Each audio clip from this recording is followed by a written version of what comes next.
حدیث میں آتا ہے ابن ماجہ کی چیپٹر نمبر 16 حدیث نمبر 219، جو اللہ کے رسول کہتے ہیں یا ابو در، تم اگر ایک آیت کو سمجھو گے وہ 100 رکعت نفل سے بہتر ہے۔ اللہ کے رسول فرماتے یا ابو در، تم اگر ایک قرآن کی آیت کو سمجھو گے وہ 100 رکعت صلاح، نوافل صلاح سے بہتر ہے، اور ایک رکعت میں کم از کم سورہ فاتحہ تو پڑھنا چاہیے آپ کو، کم از کم 7 آیتیں ہیں، 100 رکعت میں کم از کم 700 آیتیں ہیں۔ تو اللہ کے رسول فرماتے ایک آیت کو سمجھ کے پڑھنا، سمجھنا 700 آیت کی تلاوت کرنے سے بہتر ہے، یعنی سمجھنا 700 گنا صرف تلاوت سے بہتر ہے، اللہ کے رسول فرماتے ابن ماجہ میں، اور یہ صحیح حدیث ہے۔ ہم لوگ سے پوچھتے ہیں قرآن شریف کیوں نازل کیا گیا، تو لوگ کہتے جب اوپننگ سرمنی ہوتی نا، اوپننگ سرمنی آفس کی، تو قرآن شریف پڑھنے کا، جب گھر کا افتتاح ہوتا ہے تو قرآن شریف پڑھنے کا، جب کوئی مر گیا تو قرآن خوانی کرتے، تو قرآن شریف نازل کیا گیا تھا قرآن خوانی کے لیے،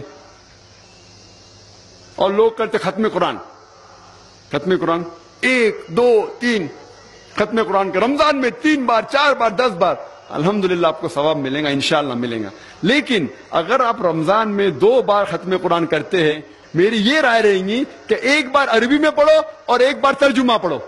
وہ بہتر ہے، کم از کم سمجھ میں تو آئیں گا آپ کو۔ اور اگر آپ چاہتے کہ اوپننگ سرمنی میں قرآن خوانی ہو یا افتتاح ہو گھر کا تو قرآن خوانی ہو، کوئی مر جاتا قرآن خوانی، میں کوئی قرآن کی آیت میں صحیح حدیث میں نہیں جانتا ہوں کہ محمد صلی اللہ علیہ وسلم یا صحابہ کوئی مر جاتا تو قرآن پڑھتے تھے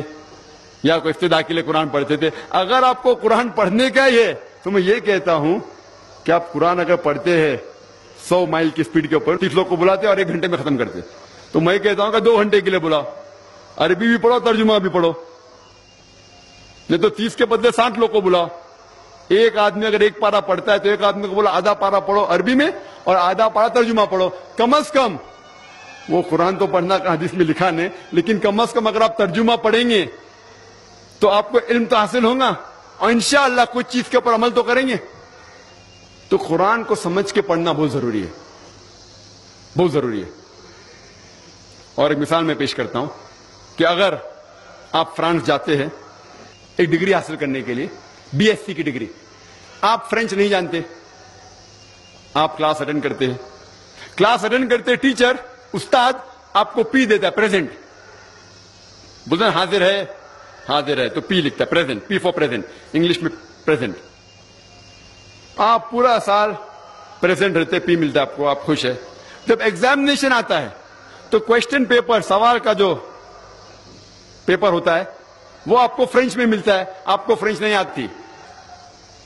آپ کچھ سمجھ نہیں سکتے، لیکن ایگزامینیشن میں بھی آپ کو پریزنٹ ملتا ہے، پی، کیا آپ جواب دے سکیں گے پیپر کا؟ آپ کچھ سوال ہی نہیں سمجھے تو جواب کیا دیں گے؟ تو یہ پی جو ہے وہ پریزنٹ کے لیے، پاس کے لیے نہیں، آپ ایگزامینیشن میں فیل ہو جائیں گے۔ تو آپ صرف قرآن شریف عربی سے پڑھیں گے، آپ کو پی ملے گا، لیکن وہ پی پاس کے لیے نہیں ہے، پریزنٹ کے لیے، موجود، حاضر۔ ہمیں غلط فہمی ہے کہ ہم پڑھیں گے تو جنت میں جائیں گے، صرف پڑھنا کافی نہیں ہے،